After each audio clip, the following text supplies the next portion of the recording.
Écoutez,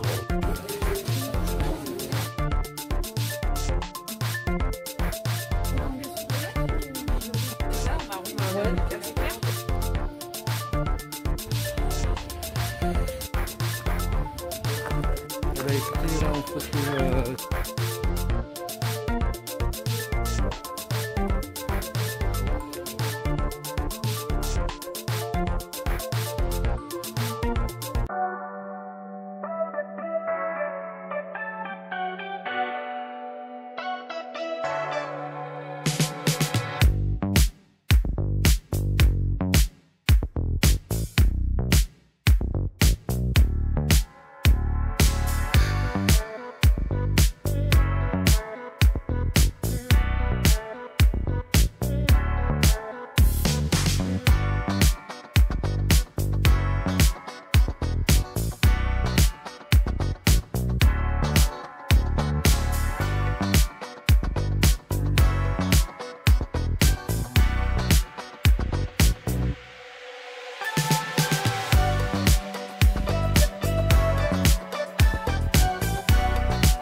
d'avant, ils l'avaient chez leurs parents.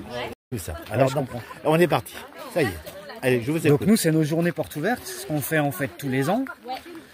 Et en fait, en tant que coprésident d'Accueil Paysan Bourgogne, Charlotte et moi, donc ma femme et moi, en fait, on choisit le même week-end que de ferme en ferme, même si vu qu'on n'a pas le statut d'agriculteur, on n'a pas le droit de participer à de ferme en ferme. Okay. Mais on est labellisé Accueil Paysan. Ce qui est en fait une association qui labellise des gens qui sont comme nous, des gens qui ont une activité en monde rural avec des accueils et qui sont liés systématiquement à une forme d'agriculture paysanne, même si c'est une agriculture familiale.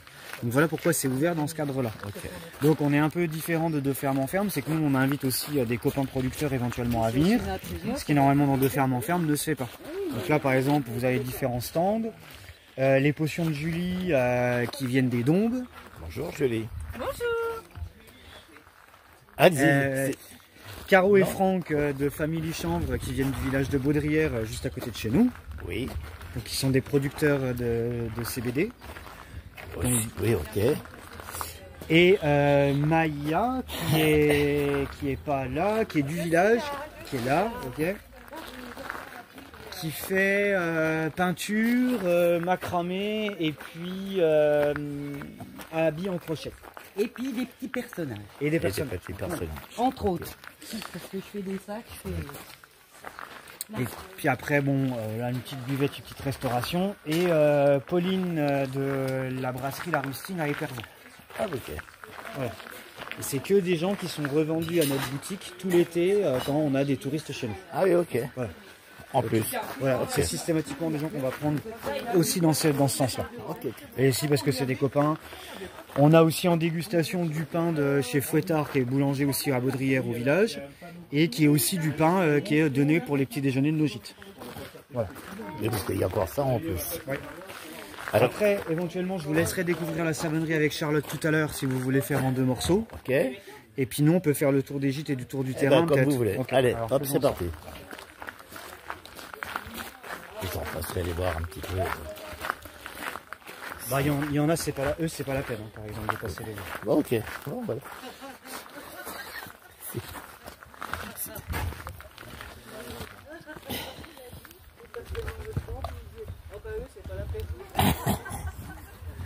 Ah, ça va.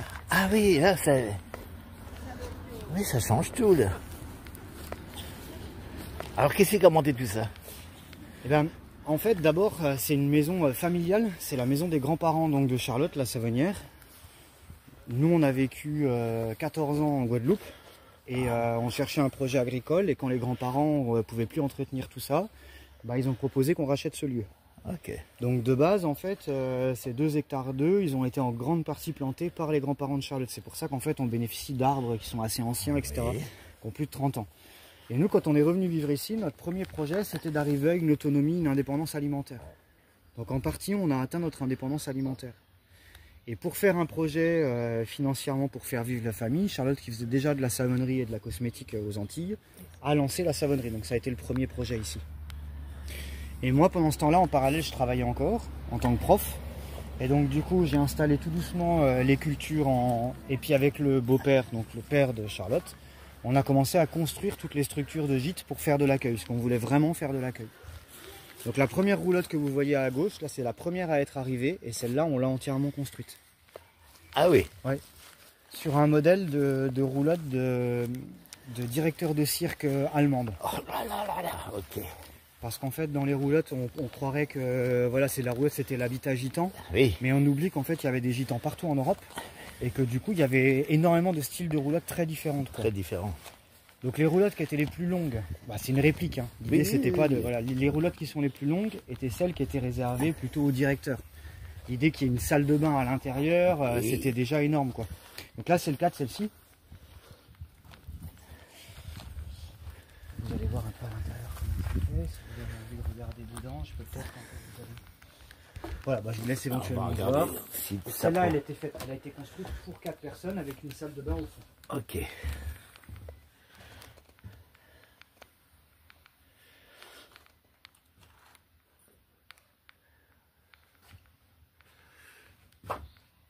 Ah, c'est cool, c'est super beau, plus le...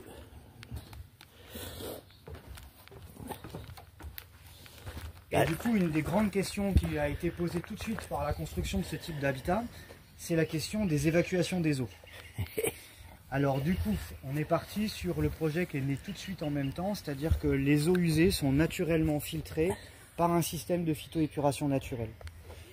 Alors, il faut savoir qu'on filtre que les eaux grises. Les eaux noires, c'est des toilettes sèches avec séparateur d'urine. Ok. Donc, les eaux grises sont filtrées à travers les systèmes de filtre qu'on voit sur le côté gauche, là, donc empierrés. Donc, c'est tout simplement des systèmes de filtre à sable avec quelques plantes d'épurantes. Et après, ça termine dans la mare qu'on a creusée en même temps. Ok. Et cette mare, elle existait déjà dans les années 20. On Ah l'a oui. juste recreusée en fait.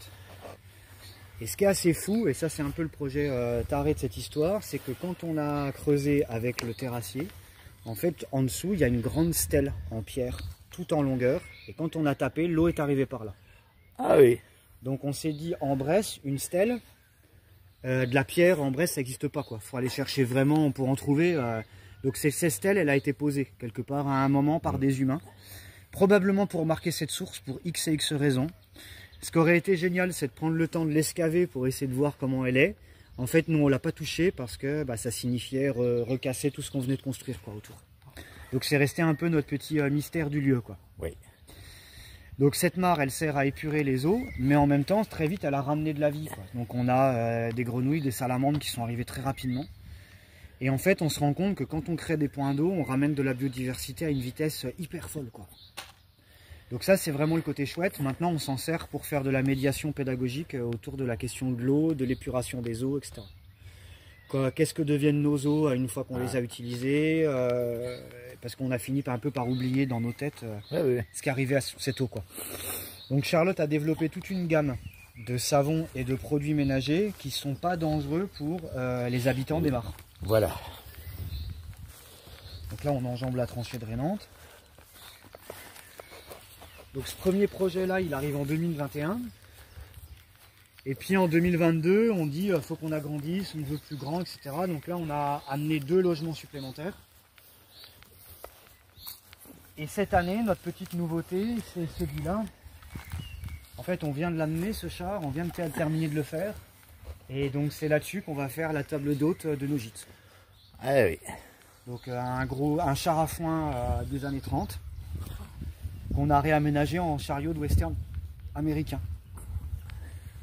Et la table d'hôte, elle va être fournie en grande partie pour tout ce qui est légumes par notre potager directement, tout ce qui est fruits par nos propres productions, et puis pour la viande, on va chercher chez des producteurs locaux. Donc on ne sert que des produits locaux à une cuisine bourguignonne bressane revisitée. Voilà. Donc ça fait partie de vos... Ouais, les moutons, alors les moutons ils sont arrivés en même temps que la première roulotte parce que tout simplement on replantait des vergers derrière et pour limiter le nombre de passages de tracteurs, on est donc allé chercher cette espèce de moutons qui sont en fait des solognottes, des moutons de marais du centre Val-de-Loire qui à l'origine sont des moutons qui servaient à faire de la laine. essentiellement. Oui, ok. Et l'avantage, c'est que pour nos sols de Bresse, c'est là qu'ils deviennent intéressants, ces moutons, c'est qu'ils peuvent patauger en permanence dans des prés humides. Là où certaines variétés, comme le charolais, sont très soumis à des maladies de pied, charolais ou même Île-de-France, qui sont souvent élevés ici, qu'on est obligé de garder à l'hiver, souvent à l'étable, à cause des maladies de pied. Eux n'ont pas ce problème en fait. Et c'est un excellent mouton à laine.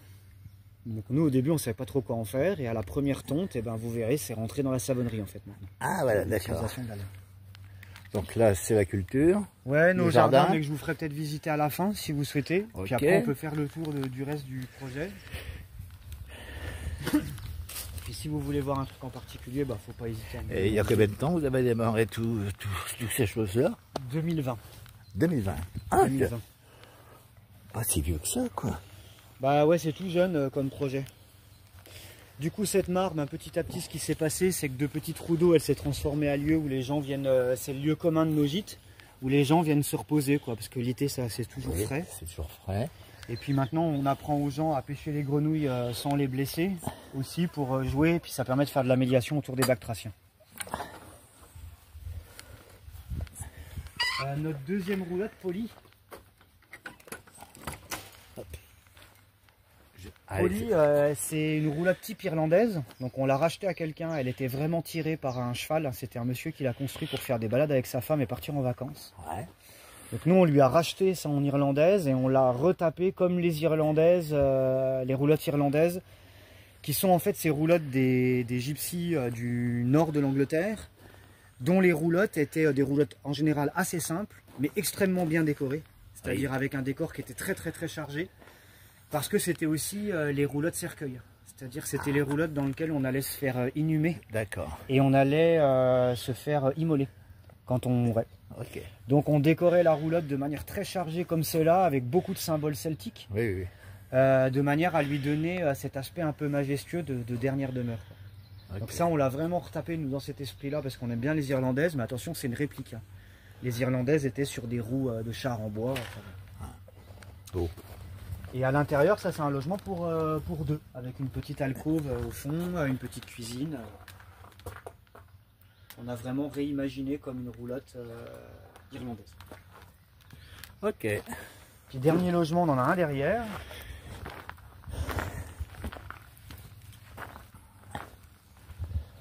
Ah oui. On a une tente trappeur de style canadienne. Oui. Ça c'est notre logement pour 4, c'est le logement qu'on loue le plus aux familles en général. Oui, voilà.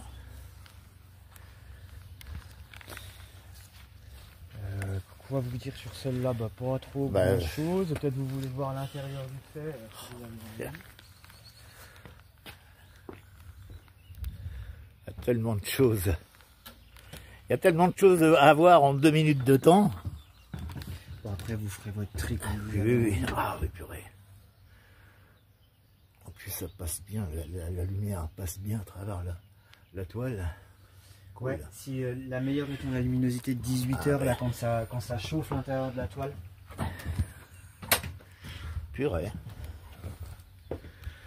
Et je pense que vous pensez vous agrandir encore. Vous avez d'autres projets? Ouais, il y a des projets d'agrandissement, mais pour l'instant, je reste vague là-dessus. Oui, oui, oui, non, mais... Mais il y a des projets d'agrandissement, mais tout en restant à échelle raisonnable, parce qu'en fait, on travaille que tous les deux. Et on ne souhaite pas travailler avec plus de monde que nous deux. Oui, Voilà, on veut un projet qui soit à notre échelle. oui, parce qu'après, il faut du personnel, ça devient... Et puis, c'est pas ce dont on a du tout envie. oui. Donc, s'il y a agrandissement, ce sera un logement supplémentaire, Voilà. et après, ça s'arrêtera là. Stop. Ouais. S'il y a de quoi aller remplir. Oui. Alors oui, en Bresse, on a une structure du tourisme qui est assez particulière. Oui. Sur juillet et août, on a toujours été une zone de passage. Donc sur juillet et août, c'est des gens qui vont couper la route des vacances en deux, Europe du Nord essentiellement. Mai-juin, c'est de la clientèle bourguignonne ou lyonnaise qui vient faire un week-end parce qu'ils ont besoin de couper. Septembre, c'est vraiment les cyclotouristes. Ouais, ok. Et là, le cyclotourisme, c'est une population particulière, c'est une population qui veut découvrir le lieu, enfin c'est une population hyper agréable. On a vraiment cet atout là en Saône-et-Loire, il faut vraiment qu'on s'en serve, quoi. Parce que c'est vraiment une clientèle très chouette. Oui.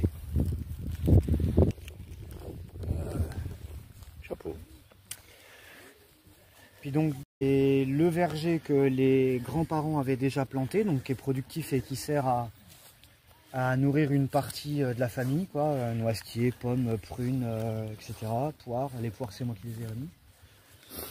On a replanté des vergers pour la génération d'après, donc ça c'est sur la partie du terrain qui est là-bas. On s'oblige à planter des arbres tous les ans pour la génération d'après. Je me suis fixé au moins 5 arbres par an jusqu'à ce que je meure. Ok. Donc peut-être qu'à un moment il n'y aura plus de place. Oui. Mais bon, voilà quoi, il faut y penser aussi. Bah, eux, ils nous les ont légués. Bah oui. Donc, et on produit donc une grande partie de notre nourriture. C'était le projet de départ. Et maintenant, bah, tous les surplus deviennent en fait ce qui va être servi à la table d'hôte. Voilà. Donc on produit selon plusieurs types de principes, même si on n'a pas vraiment de théorie. Mais en tout cas, travail de sol minimum. Voilà. Apport permanent de couverts sur le sol, sauf sur les cultures type pommes de terre, qui sont des cultures racines très envahissantes. Et on essaye de travailler à l'amélioration du sol d'abord, en fait. C'est la priorité. Après, c'est très empirique. Nous aussi, on a des ratés. Enfin, faut pas se faire d'illusions. La permaculture, c'est pas genre ça va tout résoudre. Non, il y a plein de choses. Voilà. Déjà, un jardin, n'importe quel jardin, il y a toujours un problème quelque part. Et est-ce que vous voulez venir avec moi jusqu'à la serre? Parce qu'en fait, je me suis rendu compte que j'ai pas ouvert une porte et que ça serait bien que je le fasse. Bah, allez. Ce sera du coup l'occasion.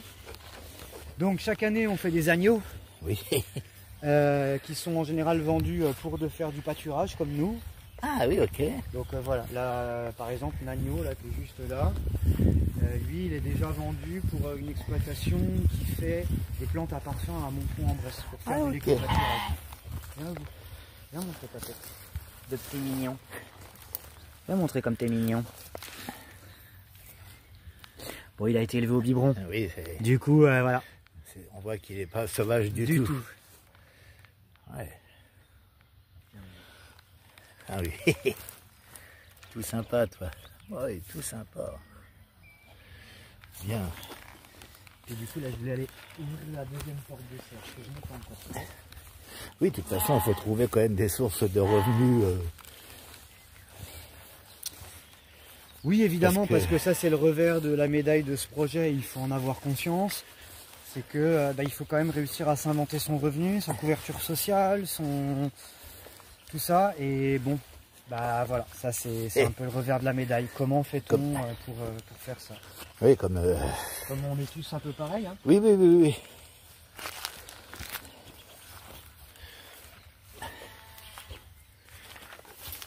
Et là, il y a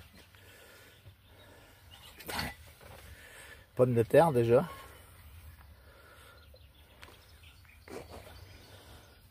Ah, il fait bon là-dedans, hein? Oui, là même peut-être un peu trop. C'est pour ça que c'est pas mal que ce soit ouvert. Oui, ventilé, ventilé. Ouais, cool. Alors tout ça, c'est encore à vous, bien sûr. Ouais, tout ça, donc c'est le verger ancien. Ça part en pointe jusqu'à la route, comme ça. Puis là-bas, bon, c'est la partie qu'on fait le moins visiter, parce que c'est la partie où on stocke le matériel. On essaye de garder un seul coin à bordel, c'est celui-là. Voilà. Oui, faut pas tout cacher. Non, et puis bah voilà, quand même, mine de rien, tout ça, ça nécessite du matériel, donc des espaces dans lesquels ce matériel est un peu caché. Parce que bon, ça c'est le truc qu'on a chez nous, il y a du public souvent chez nous.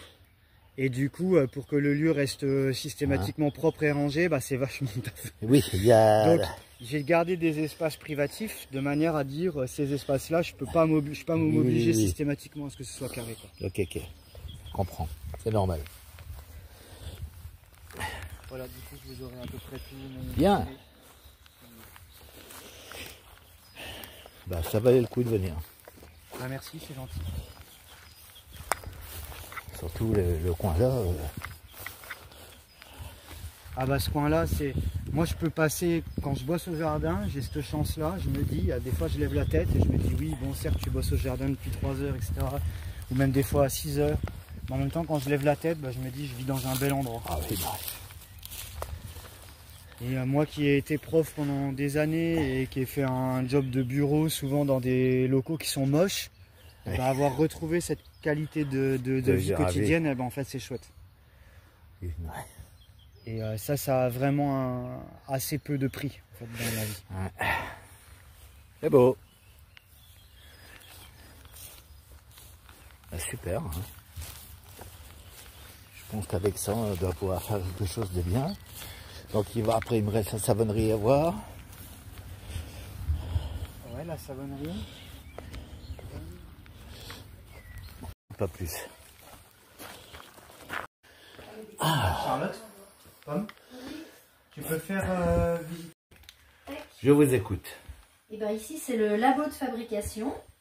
Donc c'est là qu'on fabrique les savons, qu'on découpe des savons. Donc là, là on fait juste une toute petite découpe. Et puis on laisse aussi ici sécher les savons. Ils ont besoin de sécher 5 semaines. Donc là vous en avez qui sèchent en ce moment, par exemple. Voilà. Et puis après, et ben derrière vous, c'est l'atelier où on reçoit les gens pour faire des ateliers de cosmétiques, des ateliers autour de la laine feutrée. Voilà. Et puis ici, bah, vous avez plutôt ce qui est stockage. Donc quand on a fini les savons, ils sont stockés ici, les matières premières, voilà. Voilà, voilà. Et donc on fait de la saponification à froid. Et donc on mélange des huiles, de la soude, et donc on rajoute après des argiles, des parfums, des huiles essentielles.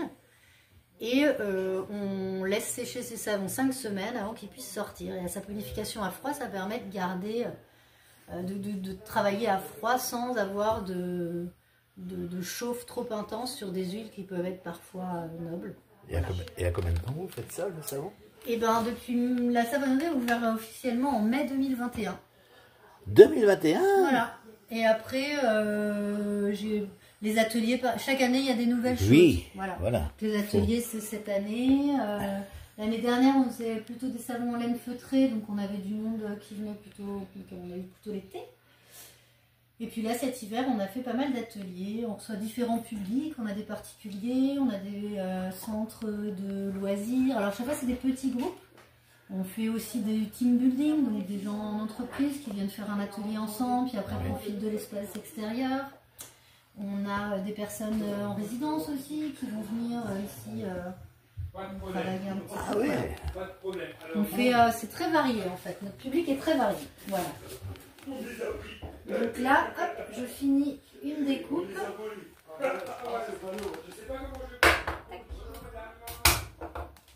Et voilà.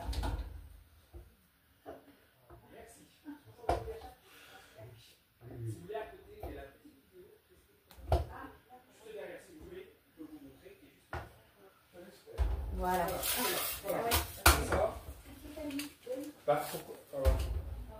Tac. Je vais ranger ça maintenant. Et je vais aller emballer tout ça. Elle explique comment elle fabrique ses savons. Bonjour. Bonjour. Hein. Bonjour.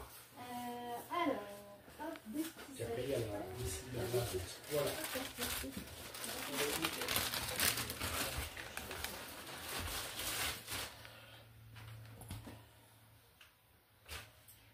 hop. Tac. Là, on emballe. Ça, c'est parce que quelqu'un m'a demandé d'avoir des petits savons invités. Donc, c'est des tout petits. Tout petit savon. On peut garder comme ça. Voilà, c'est ce qu'on met aussi, nous, dans nos gîtes. Oui. C'est les petits savons des hôtels, quoi. Voilà. Tout mimi, tout mignon. Voilà. Et on lui met son étiquette, comme ça elle sait ce qu'il y a dedans, les ingrédients, le numéro de l'eau. Il y a toute une réglementation autour de la cosmétique et du savon en général, d'où les locaux avec cette norme, voilà, avec différentes normes à respecter quand même. Oui. Et puis toute une toxicologie aussi qui est faite autour de chaque recette de savon pour que ça soit validé, que tant au niveau allergène, qu'au niveau quantité, qu'au niveau métaux lourds. Enfin voilà, on va analyser chaque recette et elle va être validée par un toxicologue qui est certifié. Et du coup, voilà, on doit suivre quand même tout ça. C'est assez lourd, presque un peu comme pour de l'alimentaire, voire plus que pour l'alimentaire. Ouais, parce que des fois, tout ce qui touche à la peau, on peut des fois ingérer quelque chose qui comporte un allergène sans avoir de réaction, mais par contre on peut avoir une réaction sur la peau. Ouais. Donc voilà, il faut qu'on notifie bien tout ça. Et puis c'est enregistré après sur chaque On a un portail européen qui remplace le centre anti-poison. On déclare chaque recette avec tous les ingrédients qu'il y a dedans et le nom du savon, comme ça c'est retrouvable s'il y a un souci. Enfin, voilà. On déclare les laboratoires auprès de l'agence du médicament, l'ANSM. Voilà, on a quand même pas mal de choses à faire pour sortir un seul savon. Et donc nous aussi on fait maintenant, en plus du savon, on fait de la cosmétique. On fait des baumes, on fait des huiles, on fait l'huile visage, voilà. On fait toutes ces petites choses-là. On travaille avec des produits du coin. J'ai fait une huile visage là avec un macérat de chanvre. J'ai fait un baume corps avec de la spiruline. Donc le macérat de chanvre il vient des baudrières de Famille Champ. Et puis la spiruline elle vient des bassins de Nicolas qui sont à Ourou maintenant. Voilà. Donc on travaille vraiment avec des produits du coin. Voilà. Cool, impeccable. C'est tout bon? Eh ben c'est tout bon. Allez. Mon costume. Non, bah, c'est super. Vous passez à l'eau, vous moussez, et Ça vous remplace passez sur un la gant. gant comme ça, oui, Exactement. ouais, ça remplace un gant. Et quand vous en avez plus, C'est pour le monsieur. d'accord, quand vous en avez plus, La laine. la laine, ça fera comment t'as dit? Un exfoliant, Un ouais, ça me exfoliant. va. Ah oui, Ah oui,